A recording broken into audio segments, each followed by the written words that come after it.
Next formula ఈ race KTR పై case రేపు మాపో ఏసీబీ నోటీసులు దర్యాప్తులో గవర్నర్ అనుమతి చట్టపరంగా విచారించేందుకు మార్గం సుగమం.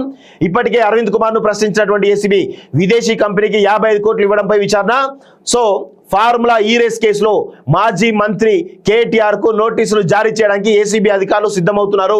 ఈ వ్యవహారంలో 55 కోట్లు విదేశీ కంపెనీకి చెల్లించడంపై ప్రభుత్వం ఇప్పటికే ఏసీబీ విచారణకు ఆదేశించిన సంగతి తెలిసిందే. సో కేటీఆర్ పై ఎఫ్ఐఆర్ నమోదుకు గవర్నర్ అనుమతి తప్పనిసరి కావడంతో ఏసీబీ రాష్ట్ర ప్రభుత్వానికి లేఖ రాసింది.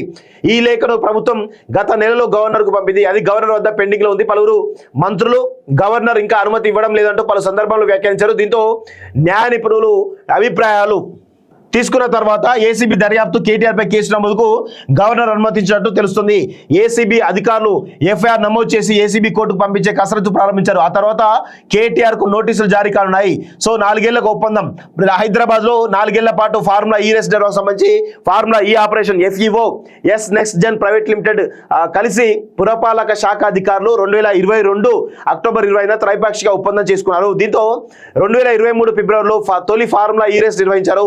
ఆశించిన స్థాయిలో ఆదాయం రాకపోవడంతో ఆ ఒప్పందం నుంచి ప్రమోటర్ కంపెనీ వైదొలిగింది. దీంతో 2024లో రెండో సెషన్ రేస్ నుంచి హైదరాబాద్ పేరును FEO తొలగించింది. రంగంలోకి దిగిన నాటి మంత్రి కేటీఆర్ 2024లో కూడా హైదరాబాద్ లోనే రేస్ నిర్వహించాలని నోడల్ ఏజెన్సీగా HMDA ఉంటుందని FEOకు తెలిపారు. దీంతో FEOతో పురపాలక సంస్థ ఒప్పందం కూర్చుకుంది. రేస్ నిర్వహణకు సుమారు 100 కోట్లు ఖర్చు అవుతుందని అంచనా వేశారు. వెంటనే పురపాలక శాఖ 55 కోట్లు FEOకు చెల్లించింది. కాంగ్రెస్ ప్రభుత్వం కొలుదీరిన తర్వాత రేస్ పై ఆరా తీసింది. ఆర్థిక శాఖ అనుమతి లేకుండా అసెంబ్లీ ఎన్నికల సమయంలో 55 కోట్లు చెల్లించడానికి తీవ్రంగా పరిగణించింది. నాటి పురపాలక శాఖ కార్యదర్శి అరవింద్ కుమార్ ను బదిలీ చేసి విచారణకు ఆదేశించింది.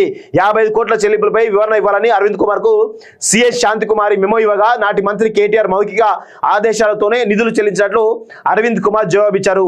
ఒక విదేశీ కంపెనీకి విదేశీ కరెన్సీలో నిధుల చెల్లింపు జరిగినప్పుడు పాటించాల్సిన నిబంధనలు నాటి అధికారులు పాటించకపోవడంతో ప్రభుత్వం ఏసీబీ విచారణకు ఆదేశించింది. ఈ క్రమంలోనే అరవింద్ కుమార్ తో పాటు పలువురు పురపాలక శాఖ అధికారుల నుంచి ఏసీబీ వివరాలు సేకరించింది. తాజాగా గవర్నర్ అనుమతులు రావడంతో ఎఫ్ఐఆర్ నమోదు ప్రక్రియ పూర్తయిన వెంటనే కేటీఆర్ తో పాటు కొందరు అధికారులకు నోటీసులు ఇవ్వడానికి ఏసీబీ కసరత్తు ప్రారంభించినట్టు తెలుస్తోంది. సో కేటీఆర్ ఇక అరెస్ట్ ఎప్పుడెప్పుడా అని చెప్పేసి తెలంగాణ సమాజం ఆతృతగా ఎదురు చూస్తున్నటువంటి ఈ సందర్భంలో ఈరోజు కేటీఆర్ అరెస్టుకు రంగం సిద్ధమైనట్టు తెలుస్తా ఉంది.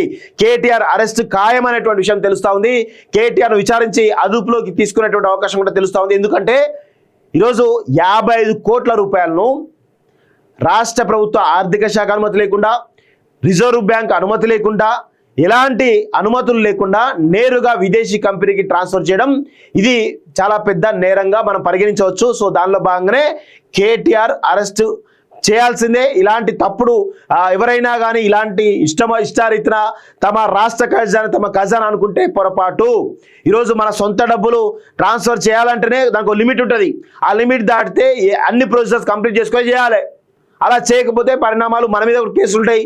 సో ఇలాంటి ఒక ఐటీ మినిస్టర్గా ఉన్నటువంటి కేటీఆర్కు అవి తెలియదు, ఆ సోయి లేదా అంటే ఖచ్చితంగా తప్పు చేసిండు కాబట్టి ఆయనను అదుపులోకి తీసుకొని విచారణ చేయాల్సిందే, ఆయన అరెస్ట్ చేయాల్సిందే చెప్పేసి తెలంగాణ సమాజం నుంచి మేము డిమాండ్ చేస్తూ ఉన్నాం.